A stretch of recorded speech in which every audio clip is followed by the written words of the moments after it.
Hey everyone, Firegross here, and today we're going to be looking at the mana nerfs that came in patch 3.15. In this video, we're going to discuss exactly what GGG's goals were, we're then going to take a look at the data according to PoE Ninja, and finally we're going to talk a bit about my opinions as to whether I think the mana nerf succeeded or ultimately failed. So to start off with, I'm going to read you some statements that were taken straight from the 3.15 Balance Manifesto. These are GGG's exact words on the topic. We have also taken this opportunity to make mana multipliers and support gems more consistent. In general, mana multipliers have gone up slightly, but several gems have had their mana multipliers lowered as a result of this pass. Bigger skills should cost more mana to cast. Unfortunately, this entire mechanism is currently bypassed by triggering skills, as this skips their mana cost. This basically means that we can't design really powerful spells. So to summarize these statements without editorializing, I believe that GGG simply felt that mana costs previously on support gems were not very consistent, in that some support gems offered greater amounts of power without providing mana multipliers that were appropriate for the amount of power they were offering, and on top of that they felt that triggering spells was circumventing some of the design processes when they approach how to design a skill and what sort of flaws or downsides to add to each skill. So before I give my opinions, let's just go through the data as we can see it from PoE Ninja, and I'm just going to start off with Replica Conqueror's efficiency because this is kind of the most significant one. Replica Conqueror's efficiency saw a 2% pick rate in Ultimatum, and it saw an 8% pick rate in Expedition League. Next is Inspiration Support. Inspiration Support saw a 25% pick rate in Ultimatum League, but a 32% pick rate in Expedition League. Life Tap saw a measly 11% in Ultimatum League, and it has nearly doubled to 18% in Expedition League. Clarity was used on 23% of PoE Ninja characters last league, excluding Archmage, and this league, Clarity was used on 26% of characters. The reason we're excluding Archmage is because whilst the meta and the pick rate of certain builds will definitely influence all of the outcomes of all of these different skill gems and tools, ultimately, I felt like Archmage's sudden dip in popularity this league would affect the usage of Clarity the most, and therefore it was just simply unfair to present both entries of data without excluding Archmage. In fact, prior to excluding Archmage, Clarity was actually seeing more use last league than it was this league, so Archmage was skewing the data to give us completely different results in the end. If I had to take a guess, the reason that I think Clarity has not seen a vastly increased pick rate this league, unlike some of the other tools, is because I feel personally that Clarity is very low value, but we're going to get into that later. So as mentioned previously, Archmage has seen a massive dip from 10% to only 0.8% usage this league. This dip is not at all surprising when you consider the amount of lost damage. So Archmage lost about 90% of its users from league to league, but it also lost close to 90% of its damage in some cases. So these are the top 3 Ball Lightning Archmage builds. I've had to filter out some profiles that I felt were kind of cheating, and even the profile at the top here in Expedition League that is reaching 6.2 million DPS is kind of doing some things that are a little unethical, but even if you compare the third highest Ball Lightning DPS this league to the third highest Ball Lightning DPS last league, you see a very massive difference. So it's about 30 mil to 1.5 mil. This is a loss of 95% of the top end DPS. If you're a regular watcher of mine, you know that this one makes me particularly salty, but Spellslinger saw a drop from 3% usage last league to 0.8% usage this league, and I personally feel rather upset about this, considering that Spellslinger once supported an entire archetype of builds, and it now supports almost nothing. So this is perhaps the most surprising stat for me, and that's that Cast on Crit dropped from 13% usage to 7% usage. I actually expected the drop to be larger, however, I think a large reason as to why this drop was not as severe was because they reverted some of the mana cost nerfs midway through the Expedition launch. So I think about a few days or a week in, they partially reverted the mana changes to support gems, and this meant that Cast on Crit with minus mana cost was once again doable. So this is the part of the video where I'm going to give some of my own opinions. You're free, of course, to make up your own mind given the data I've shown you. This is all open to interpretation, and there's nothing to say that my opinion on this is in any way correct. However, I felt that there was probably some benefit to providing my own thoughts given the data that I've dredged up, and yeah, you can just make of it what you will. So to start off with, archetypes such as Spellslinger, Cast on Crit, and Archmage were, in my opinion, unjustly nerfed, and those nerfs should be revised. Now, Archmage was very dominant and definitely deserved a nerf, however, to lose 95% of its damage is just absolutely ridiculous, and I don't think anyone anywhere would agree that these nerfs were correct or should remain in the game. I think that this needs to be reverted to some extent, as there's no good reason to be playing Archmage right now. As for Cast on Crit, I don't really agree that it needed to be nerfed as hard as it did. Cast on Crit was not the strongest build in any aspect of the game. It wasn't a good delving build. It wasn't good for blighted maps. It didn't have S-tier clear speed. It wasn't the best mapping boss killing build. It wasn't even the best delirium build in any given patch. You know, it was just a kind of good above average build. It wasn't cheap to make either. You know, in most cases you had to invest several dozens of exalts to have a cast on crit build that, you know, worked well and that could do the content that you can do with other builds. So I don't know that the nerfs that it received were justified. And then kind of the same goes for Spellslinger. It was only seeing a 3% play rate. It wasn't particularly dominant in hardcore events or, you know, any kind of softcore gameplay. And Chris's defense as to why Spellslinger deserved a nerf was that the first Uber Elder kill was with Spellslinger, and I think that is kind of a very deceptive stat to cite, because most people who were aiming to kill Uber Elder early in the league were not killing Uber Elder because they were still trying to progress their Uncharted Realms passives, so that they're able to kill Uber Elder with the increased chance for a Watcher's Eye drop, and they're also attaining better gear. Because if you're going to be farming Uber Elder, you don't want the kills to be taking, you know, 10-15 minutes each. So the first person to kill Uber Elder each league is not actually, you know, in any way the strongest build or anything. When Uber Elder was first killed by a Spellslinger character this league, there had to have been at least another 100 players that could have easily killed Uber Elder first, but simply chose not to because they were being a little more responsible with their personal economy and weren't putting a lot of weight into being the first to kill Uber Elder in a league where, you know, maybe people used to race to get the first Uber Elder kill, but that's no longer the case. So there are a lot of skills. I think Stormbrand's a really good example where when you're running a 6-link, even including Inspiration, it starts to just cost too much mana. You can give up one entire damage aura and sub in a level 20 Clarity, and that still doesn't fix your mana problems. You can add in an Enduring Mana Flask, and that still doesn't fix your mana problems. Currently, a lot of people on Stormbrand are investing into the cluster jewel that allows you to summon 2 Stormbrands at once, and they're cutting Brand Recall from the build in order to, you know, that's halving the mana cost of Stormbrand by being able to summon 2 at once, and then further reducing it by cutting Brand Recall. And even with level 20 Clarity, it's still not enough mana reduction. They're having to resort to further methods of increased mana regeneration and mana cost reduction. And I think that's just kind of a little ridiculous, considering that Stormbrand is in no way even a good skill right now. Now, I mentioned this before, and I'm going to mention it now in a little more detail. I don't think Clarity is nearly strong enough for the amount of mana that it costs. For a lot of the builds that are using it, those builds have to give up their Skitterbot Shock, or they're giving up their Flesh and Stone Blind. These are very major aspects of, you know, the power in a given build. Losing 50% evasion or losing, you know, 15% more damage is a really big deal. And when you're giving that up to fix your mana problems, and then still not even coming close to fixing your mana problems, that's a problem. I think Clarity needs to be buffed significantly, personally. Mana cost reduction on jewels is very weak and has far too high of an opportunity cost. You have to consider that when you're getting mana cost reduction on jewels, you're giving up either a crit multi-mod or 7% max life. And the amount of mana cost reduction you're getting at 5% a pop is just very insignificant when you look at it. So using Toxic Rain as an example, a typical Toxic Rain build is going to yield a mana cost of about 40 per cast, or per usage rather. 5% reduction on that is a mana cost reduction of 2. In other words, if you need 4 of these jewels to basically be the equivalent of a single minus mana cost roll on a ring, something that you can craft on deterministically onto a ring that's already good, or an amulet that's already good. And that means that you're giving up, you know, something like either 60% crit multi or 28% max life. And when you're giving that mod up on a ring, you are not even coming close to giving up that amount of damage or that amount of survivability. So I think the mana cost reduction rolls on jewels need to be buffed significantly. Divergent Inspiration grants 44% mana cost reduction, and even regular Inspiration is granting 34% mana cost reduction at level 20, whereas Fizz and Chaos builds just kind of don't have any access to anything even remotely similar to what Inspiration provides, and that is totally arbitrary. There's no reason why Elemental builds need to just randomly have a major mana reduction tool, and Fizz and Chaos builds are kind of left out to dry. This imbalance... I think not everything in the game needs to be perfectly symmetrical, and I'm totally fine with that. You know, I understand that, of course, we don't have to give every tool to every build, and that's normal, you know, just in the same way that Chaos builds can deal with proximity shields, for example.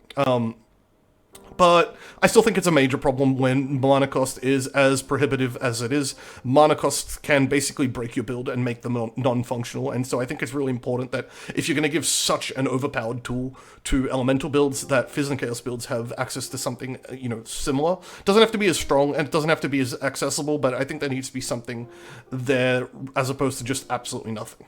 So when we're going through GGG's statement in the Balance Manifesto earlier on, they mentioned that they wanted, the larger and more impactful spells to cost more mana, and that the way the trigger and whatnot was working was preventing them from doing so, but you don't really see this design borne out in the way they're balancing their existing skills. Now, you will notice a major difference between the two lists that I've provided here, that being attacks and spells. We're going to talk about that, but I'm going to go through them as a list, and you can sort of see, how on the left side, we're going through attacks, and a lot of these skills are meta, and then we're going to go through spells, and a lot of these spells, are never going to come close to being meta. So Spectral Shield Throw costs 10 mana, Cyclone costs 2, although effectively 6 because it has a 300% attack speed multiplier, which means it's hitting 3 times as fast as a regular attack. Lightning Arrow costs 11, Tornado Shot costs 10, Ice Shot costs 10, Minions are kind of a joke. They only have to pay their trigger costs, and those are very minor, and they also have access to a lot of additional tools, but we don't need to get into that. Then the mana cost for the spells that I've listed, and these are just a random list of spells. I literally just picked random skills off of PoEDB, but you got Arc at 23, Freezing Pulse at 21, Essence Drain at 23, Shock Nova at 23, Firestorm at 25, and Ethereal Knives at 20. And to be honest, I can't see anything about these skills that really justify having several times larger mana costs as opposed to the attacks.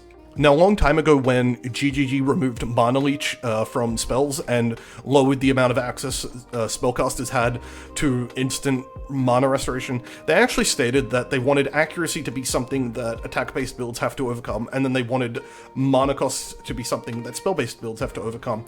And, this is what I was talking about, how not everything has to be symmetrical, and I think this is actually a good example of design, where you're giving entirely different problems to two different archetypes that they have to solve. The problem is that these are not equal problems, and I think you can see this in the fact that a lot of these builds on the left-hand side are seeing much larger play rates, whereas a lot of spells have completely tanked in play rate, and a large part of that comes down to how much damage you now have to give up in order to just use these spells at the cast rate that you could build them to.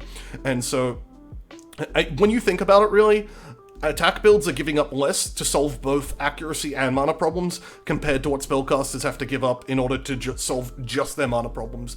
And on top of that, I also think that attack builds shouldn't even need to have to solve the mana problem, given that GGG previously stated they wanted attack-based builds to have to only solve accuracy. That is why they made mana costs for attack builds virtually negligible, and that's why they gave them lots of access to instant mana restoration and mana leech.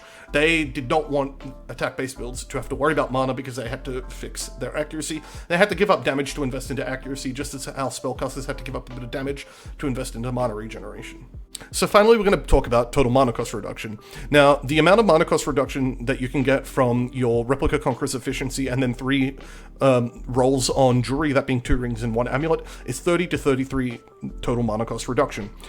Now, this affects spell and attack-based builds very drastically differently.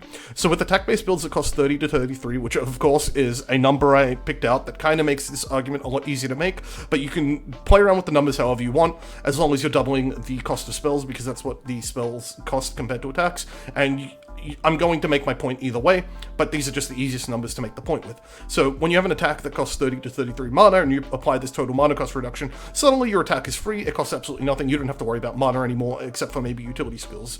On the other hand, with spells, when they have a total mana cost of 60 to 66, which is just doubled the cost of the attacks, as you saw on the previous slide, which I'll just show you real quickly, the spells are costing roughly double the attacks. You now have a mana cost of 30 to 33. Now, when you are casting or attacking 4 times a second, this means that you're spending 120 to 132 mana per second. That's a lot of mana regen to have to find out of nowhere.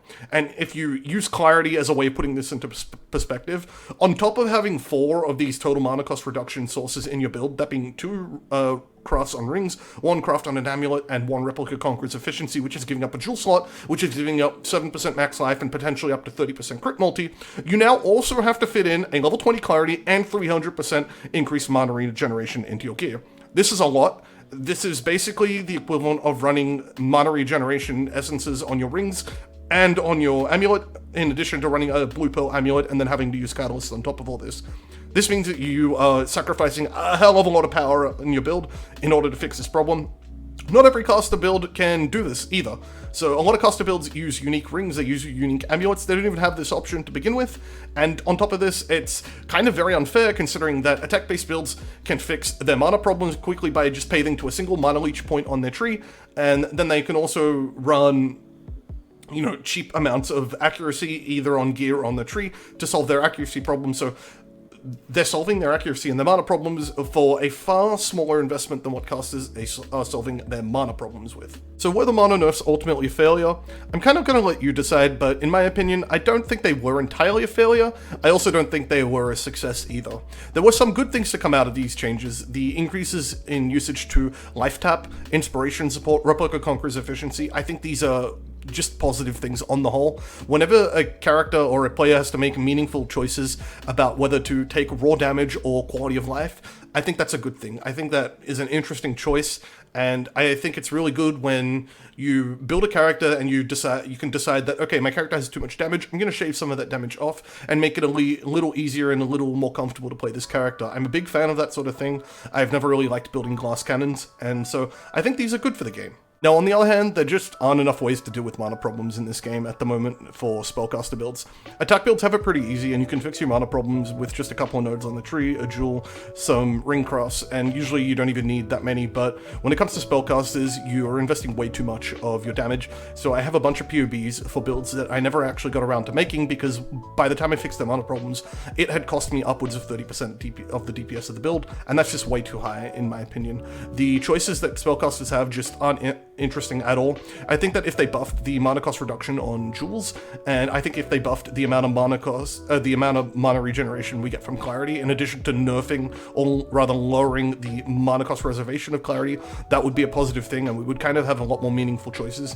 Perhaps making a Fizz and Chaos version of inspiration support.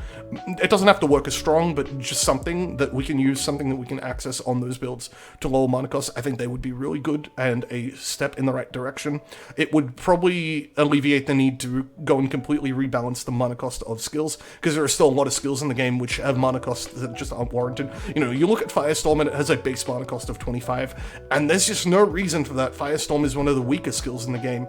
It has very low quality of life. It doesn't have a high play rate, it's never been meta, nothing like that, and it just has one of the highest base mana costs in the game for a skill that is intended on being spammed pretty much, and that makes no sense to me.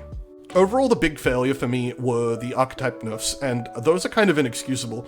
Archmage in some cases was losing 90 to 95% of its damage. That's the equivalent of if a build did, 20 million DPS last patch, it now does 1 million DPS.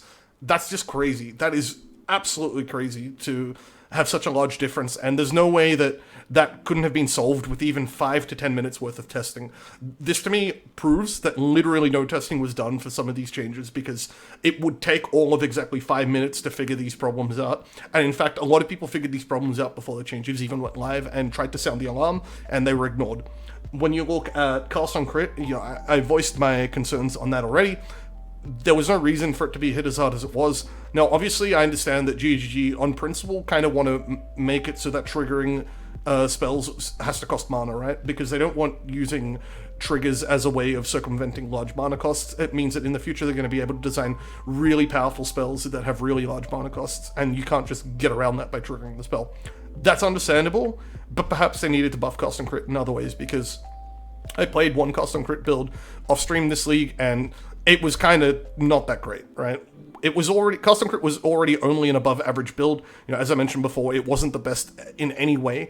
And when you're giving up these extra few things to have to solve mana problems, like when you're giving up a jewel slot, you're giving up crafts on your rings, which, could have previously gone towards other things. It also means that you can't, in a lot of cases, run the Herald rings, which lowers the DPS cap of the build in a lot of cases. The build feels considerably weaker in a lot of ways, and at a lot of levels of budget, and that's kind of a problem, because it had this niche as a lot of people liked playing Cast on Crit because it was aesthetically pleasing, to be honest. That's what a lot of people have expressed to me, that yeah, it's not the best build, but it's good and it's kind of nice looking, and I don't think it needed to be touched. I think if they were going to nerf it, they could have compensated in other ways, but it lost a lot of damage and it doesn't feel very fun or good to play at the moment. And then Spellslinger is another one which is kind of really sad. Spellslinger once upon a time supported a whole archetype of builds. You had Lightning Slingers, Fire Slingers, Cold Dot Slingers, Chaos Slingers, Corpse Slinger. You had a whole bunch of different builds that were supported by Spellslinger, and now you don't have really anything. You have maybe some people playing a bit of Eye of Winter, you have some people playing Bloodslinger, and that's pretty much it. And none of these builds are crazy OP or anything like that. There's no reason why Spellslinger couldn't receive some compensatory buffs when it was nerfed. I don't know why GGG even defended the fact that they nerfed it, right? No one in their right mind thought Spellslinger was too strong, and then GGG basically said, yeah, it got nerfed, but also we think that's justified, and that was kind of silly. I don't know. I'm not touching this one. I'm curious to see what you guys think about this. Hit me up in the comments, let me know whether you felt that these nerfs were good for the game, bad for the game, whether you would like to see follow-ups to these changes, you know, because like me, you think that these changes were kind of incomplete and should have been made after testing. I am genuinely very interested in hearing what the community has to say about this topic. I have spoken to other content creators, I've spoken to chat, I've spoken to IRL friends. I think most people agree that I've spoken to that these changes would have been a lot better if they were tested a little longer, and then on top of that, that we weren't given enough interesting choices to solve these problems. You know, GGG presented us with a problem, but then they didn't really give us any kind of new fun ways to fix this problem. They were just the same options that we had before, only now we kind of need them a little more, and in some cases we, you know, had the sense of choice taken away.